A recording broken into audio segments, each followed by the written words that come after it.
तलब जिसकी सदियों से थी ज़िंदगी को, वो सोज इसने पाया इन्हीं के जिगर में। ज़मीन और आसमान जिनके आने के मुंतज़र रहे, वो हुजूर के ग़ुलाम थे। वो हुजूर के वो ग़ुलाम थे कि जब मेरे आका और मौला ने ओहद के मकाम पर तलवार बुलंद की ना, तो मेरे आका और मौला ने फरमाया, कौन है जो इसका हक अदा करेगा। बहुत सारे सहाबा आगे आए, किसी ने ये नहीं पूछा कि या रसूलल्लाह इसका हक क्या है। हज़रत अबू दुजाना आगे आए, पूछा या रसूलल्लाह इसका हक क्या है। फरमाया इसका पहला हक तो यह है कि ये इतनी चले कि टेढ़ी हो जाए, और दूसरा हक यह है कि ये किसी मजलूम पर ना चले, किसी बच्चे पर ना चले, किसी औरत पर ना चले। तो जब हज़रत अबू दुजाना को वो तलवार मिली ना, तो वही तलवार मुंतज़िर है किसी ये एटमी ताकत रखने वाले मुसलमान के कि कोई अबू दुजाना के ग़ुलाम को मिल जाए, ये ताकतें मिल जाएं, ये हुकूमतें मिल जाएं, फिर हम हुजूर के दुश्मनों को बताएं कि बात होती कैसे है। वो जो बक्से में बंद पड़े हैं ना, वो खालिद टैंक हो या दरार टैंक हो, वो भी मुंतज़र हैं कि कब खालिद के ग़ुलामों ने मुझे आकर हाथों में लेना है। वो दरार टैंक भी मुंतज़र है कि कब दरार बिन अज़वर के ग़ुलामों ने आके मुझे हाथ में लेना है। कि जब जोश जिहाद बढ़े तो ये नहीं कि ज़र्रा पहन लें, बल्कि ज़र्रा क्या कमीज़ भी उतार कर लड़ें।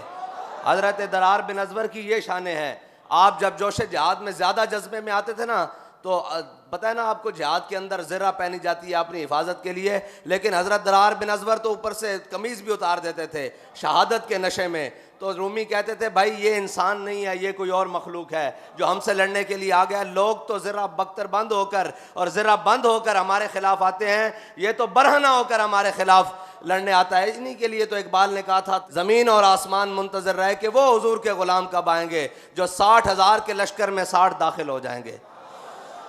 तो हज़रत अबू दुजाना ने जब वो हुजूर से तलवार ली ना, तो फिर ये नहीं कहा कि या रसूलल्लाह मैं आपके दुश्मनों के साथ बड़ी हल्की बात करूँगा, आपके दुश्मनों के साथ बड़ी रवादारी से पेश आऊँगा, आपके दुश्मनों के साथ बड़े मोहब्बत और इखलाक से पेश आऊँगा।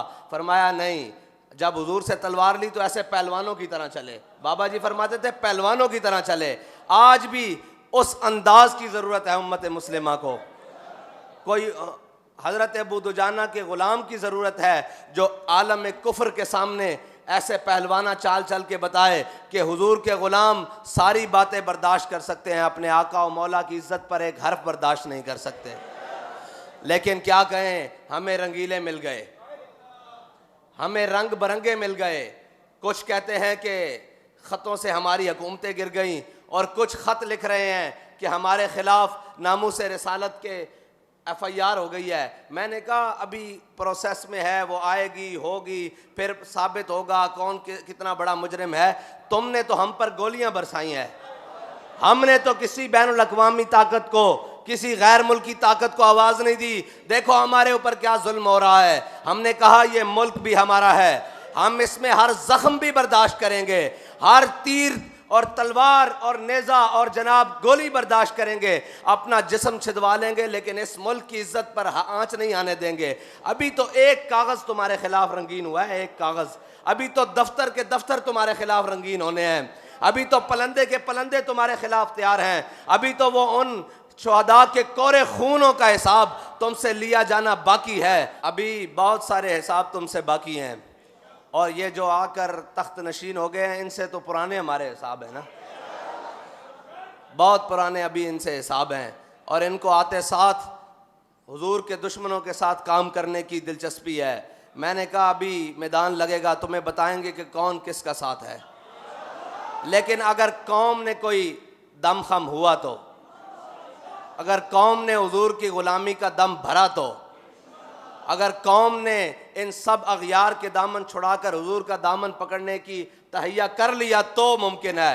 वरना यही होता रहेगा, कोई बल्ला आया, कोई तीर आया, कोई शेर आया, यही होता रहेगा। लेकिन अगर कौम ने यह फैसला कर लिया कि ना अब बल्ला आया ना अब तीर आया, अब मोहम्मद अरबी सल्लल्लाहु अलैहि वसल्लम का दीन आया, तो फिर याद रखना अल्लाह ताला कभी इखलास के साथ की हुई मेहनत को रायगा नहीं जाने देता।